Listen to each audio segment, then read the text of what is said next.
Hey, 7th grade, Mr. Herzberg here. Today is Friday, May 1st.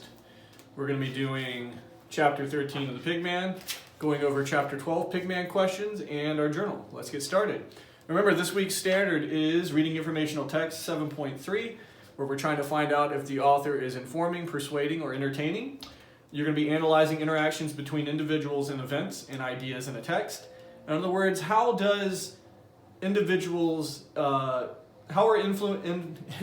influenced by events, or how do they influence events in their lives? So today you're going to be reading about Ambrose Powell Hill.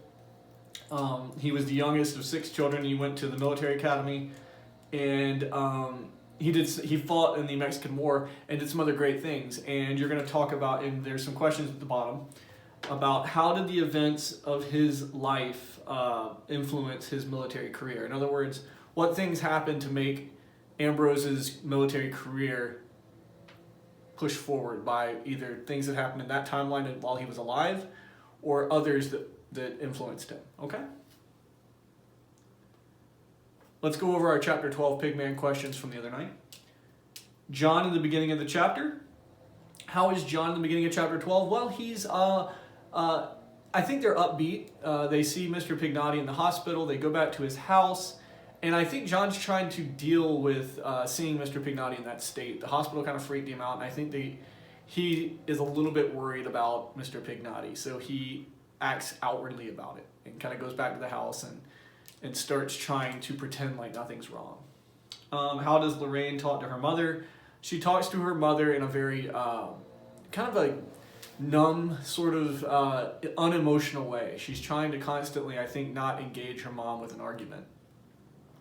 How does Lorraine feel about John in this chapter? She's getting confused. John and her relationship, ever since they kissed, has changed. She feels like John is now like putting on cologne around her and combing his hair and acting different.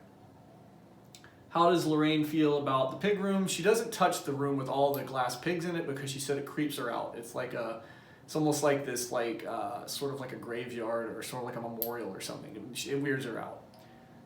What is John's idea? John's idea is to throw a party. He's going to invite a bunch of people over. He took all the beer he found in Mr. Pignotti's house, he puts it on the kitchen table, and he says, we're going to call some friends over and we're going to have a party. Let's see how that goes. I'm going to read a little bit of Chapter 13 with you. I am not going to go all the way through it because it is a lengthy chapter. I'll read about half of it, and you guys will have to finish the rest. I really did think Mr. Pignotti would have wanted us to have a few friends over. Of course, he would have liked to be there so he wouldn't feel he was missing anything. I knew how much he'd enjoy hearing about a party when he came home. He'd want to know every little detail, just like he'd asked about everything we did in school. Dennis came over first, around 7:30, because I told him to steal a bottle of 80 proof out of his father's whiskey cabinet. His father is a building inspector, and everybody who doesn't want to be inspected too much slips him a bottle and a few bucks each month.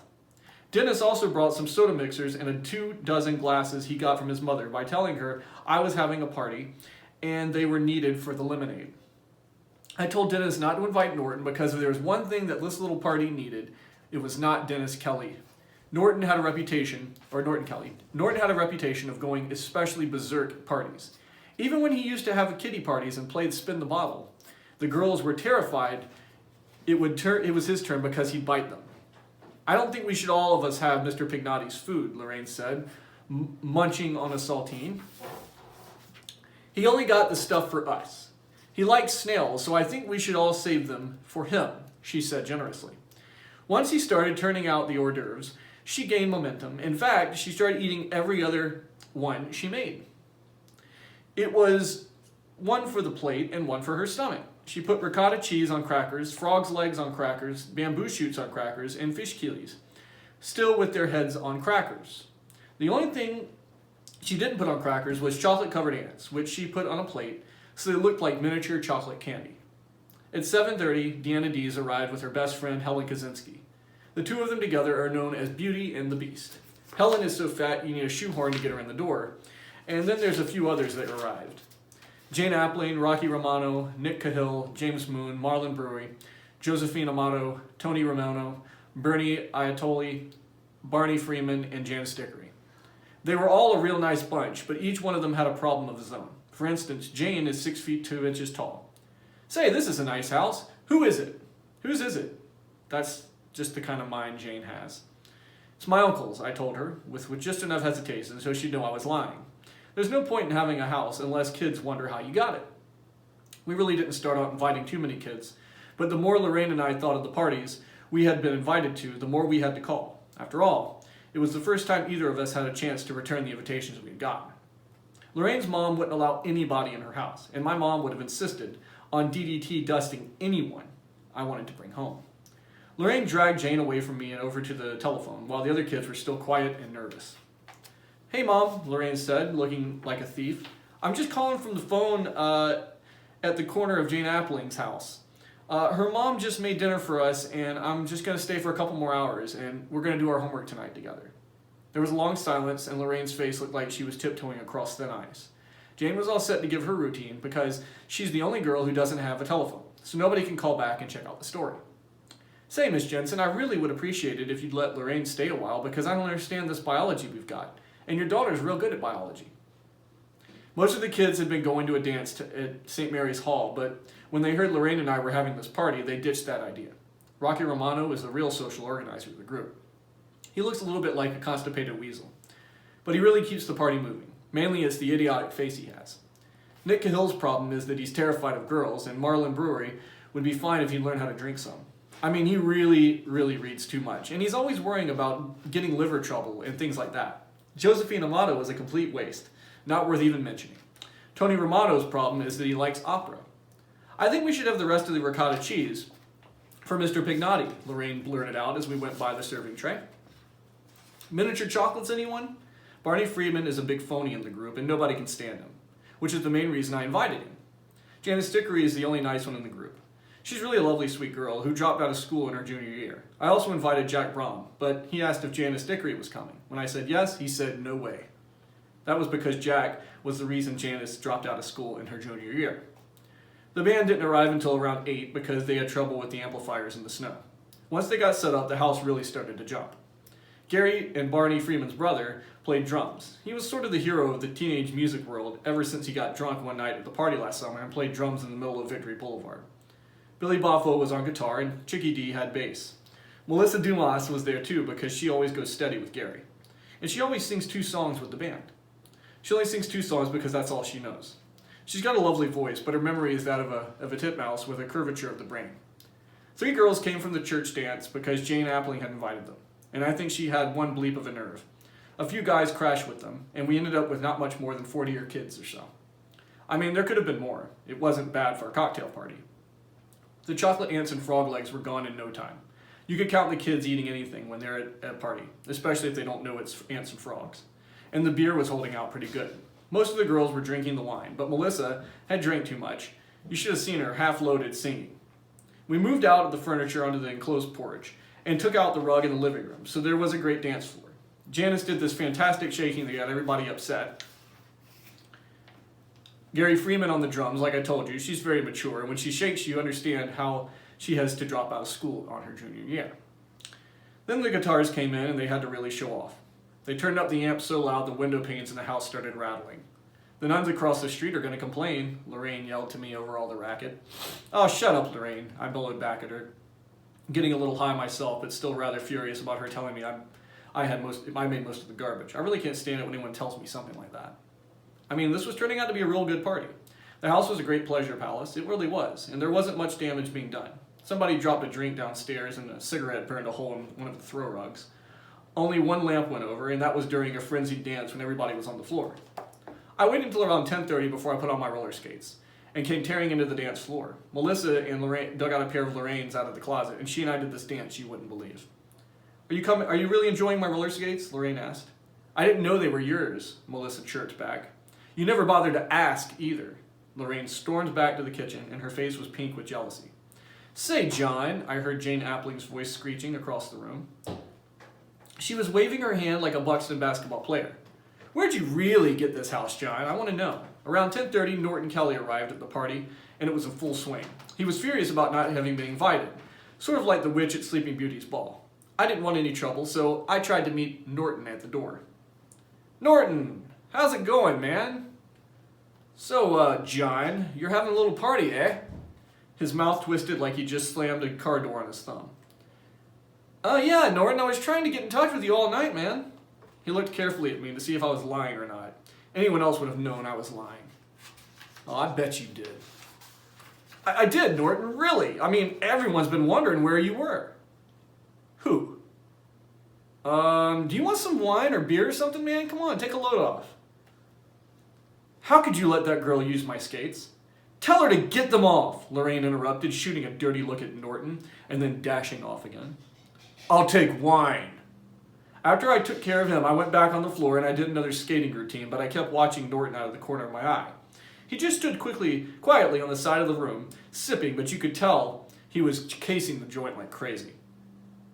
How was I supposed to know they were her skates? Melissa said, whirling around. Lorraine worried at first when she saw Norton there because she knows how to go. She goes apes at parties. But eventually she and Helen Kaczynski went up to the bedroom to put on some of Conchetta's clothes. Lorraine had some outfits on she had worn that night. The feather in her hair, and Helen Kaczynski had this faded yellow dress on in which she couldn't zip up the back because she's so fat. Helen also found a mangy fur stole that looked like it was made out of 400 Angora alley cats. So needless to say, she was quite a sight coming down the stairs. But Lorraine looked beautiful again. Even Melissa was staring at her. Don't rip that dress, Helen, Lorraine kept saying. I'm not ripping it. I think we'd better take off the clothes, Helen. You're going to ruin that dress. Say, Lorraine, are there any more Cokes here? I need one to wash down this delicious miniature chocolate. By now the band was blasting like no one's business, and the usual confusing things happened. Jack Brom came to the front door and demanded to see Janice. Even though he refused to come in, Melissa and Chicken D, who played bass, were making out on the porch. And still, she had the roller skates on. If Gary Friedman, who goes steady with Melissa, ever found out, there'd be blood on the floor. Around half an hour later, Norton arrived. I noticed he had disappeared. I skated through the downstairs, and then I was motioning like she was going to drop from fright. There's a car outside, John.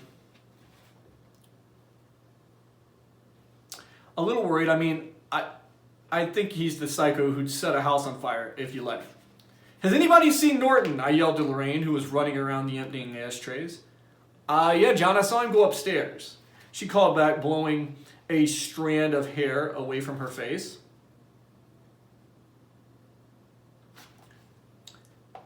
I went upstairs with my skates on. Clomp, clomp, clomp, clomp. And Deanna and Janice were rushing down in costume. My heart stopped pounding like crazy because I knew if I found what I thought it was, I'd blow my lid. At the top of the stairs, I opened the door on the left, and sure enough, there was Norton, putting the guts of this junky old oscilloscope back in its case and getting ready to go to cart it out of Mr. Pignotti's house. Hey there, John, he said, and then he broke into a little smile as he went on what he was doing. Put it down, Norton. Leave it alone. Leave what alone? I tensed up. I was about to punch him. Oh, come on, John. You don't want to be rude to your friends now, Johnny boy. Now do you? Share and share alike, you know. I don't have any marshmallow kids for friends, you piece of bleep.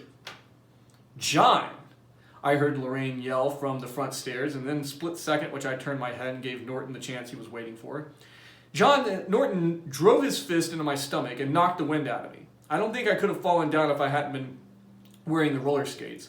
But Norton picked up the oscilloscope and beat it. It was a piece of garbage anyway, and if it got him out of the house, well, I would have felt lucky. But when I got to the top of the stairs, I saw him ducking through the crowd toward the back of the house. I clomped down the stairs, which were draped with bodies by this time. The band was still clanging away, and Lorraine was motioning like she was going to drop from fright. There's a car outside, John. I think it's a taxi. I remember thinking it couldn't have been the Pigman. He wouldn't come home that late. He wasn't the type who would go a crazy idea just like checking out of the hospital and coming back to us and his pigs because he didn't feel like spending another night in that hospital. They wouldn't have let him, I thought. Of course not. When I got into the dining room, I heard the sound of things breaking. The noise was coming from the room with the black curtains. The pig room. John! Lorraine screamed. Someone's coming up the front steps! I pushed the curtains open and there was Norton holding a large white glass pig, which he brought down suddenly on the table's edge, knocking off its head. He looked inside and then threw it against the wall and it blasted into a million pieces.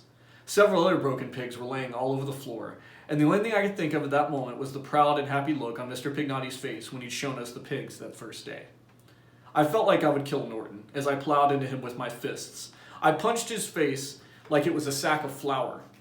And after I got a couple of good blows in, he dug his elbow into my ribs and kicked the skates out from under me. That gave him a chance to pick up the oscilloscope and head for the door like a scared rat. I went racing out of the room and noticed the band stopped.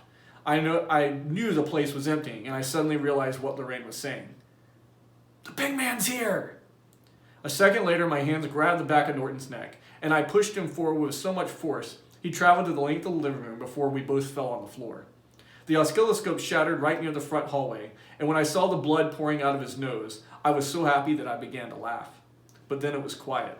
Finally, I managed to lift my head and saw that Mr. Pignotti was standing at the front door. He was just standing there looking down at me. No smile on his face, no smile at all. That's when I passed out. All right, I'm going to stop there. That's the end of 13. So make sure you answer the questions. Mr. Pignotti has shown up. John and Lorraine finally went too far. They'd been pushing the envelope every time up to this point, and finally they went over the edge. Throwing this party was way out of line. Norton was inevitable to get there, and sure enough, as soon as he got in the house, he starts stealing.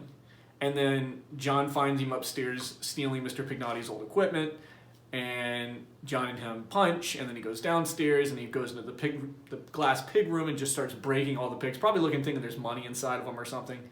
And then John slugs him, and then he slugs John, and it's a disaster. So I'm going to stop there. If you guys have any questions, you know what to do. Come into the Google chat between 1:30 and 2, and don't forget to answer your questions and do your journal. I'll see you guys later.